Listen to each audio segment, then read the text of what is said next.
Governor Perdue, it's great to see you. I want to welcome you and Mary and your beautiful family. Thank you. Thanks for being here and for your willingness to serve. I chair the Ag Appropriations Committee, and so I want to express my appreciation for Senator Klobuchar's question, and even more, I want to express my appreciation for your answer, and I look forward to working with you on that very important issue.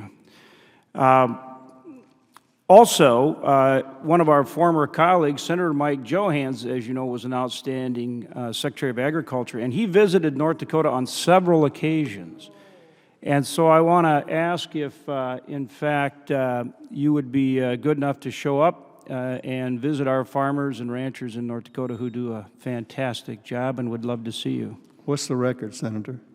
You know, I don't know, but I know Johans was there multiple occasions, and you can't let him show you up. So I need a commitment that you're coming. I look forward to surpassing my mentor. I appreciate it. Can you build the coalition we need to build North, South, and Midwest to pass a strong farm bill that really works for our producers? I believe we can. I think in working with you all and you working on behalf of your constituents, I think that we can. I think there was a great progress made in the 14 Farm Bill. We know that we got a couple of areas that felt left out, and we've talked about those today.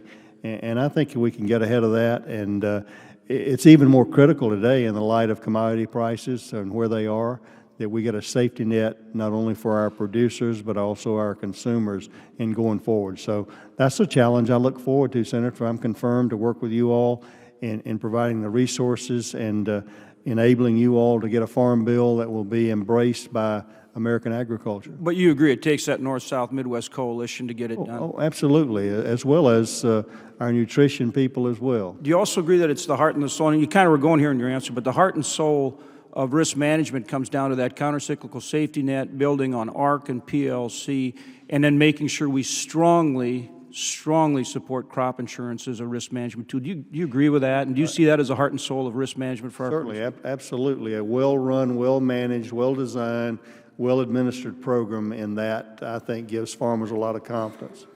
And then talk a little bit about the importance of ag research. You know, we've talked about the importance of trade, and I absolutely agree with that. But ag research is making such a difference in the crops we can grow, disease resistance, our yields, which lead to profitability. Talk a little bit about your willingness, and this goes back to the budget issue as well, but talk about your commitment to ag research. You know, it's interesting. We talk a lot about high-tech manufacturing. I would submit to the President and anyone that our agricultural sector has been the highest-tech manufacturing industry we've had in this country for several years. The phenomenal growth in productivity with less inputs and less water and better management, better soil preservation is actually phenomenal. It's really wonderful, and the basis of that, as you said, is not only good basic research in our land-grant universities and others, but the transmission of that information through our extension service as well. Are you committed and willing to support the sugar program?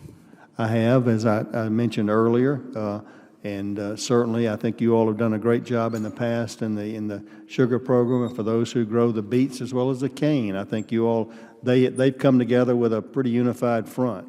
And talk about trade. I mean, it looks to me like we're in kind of a new era in how we're going to do trade. Clearly, the administration likes bilateral agreements over, you know, the larger group agreements, which can work, but really important that we continue to press the trade issue. How do you go about doing that as Ag Secretary leading the world of agriculture? I think speedily, is because our farmers cannot wait very long. The TPP had been around for a while and negotiated, but the bilateral will take time, and we just need to get about the business of selling U.S. products. So if confirmed, my first stop's going to be at Mr. Lighthouser's office door. We've already discussed some of this, and he indicated to me that 80% of what he'd heard had been about agriculture. So I thought that was good news, and we just got to get on it. And I think, you know, obviously with your background is so strong in agriculture across the board, but clearly your background and your knowledge of trade, it's going to be very important that, you know, you're a lead player in negotiating those agreements. We hope to be, Senator. Great to see you. Thanks for being here and Fran. for your willingness to serve.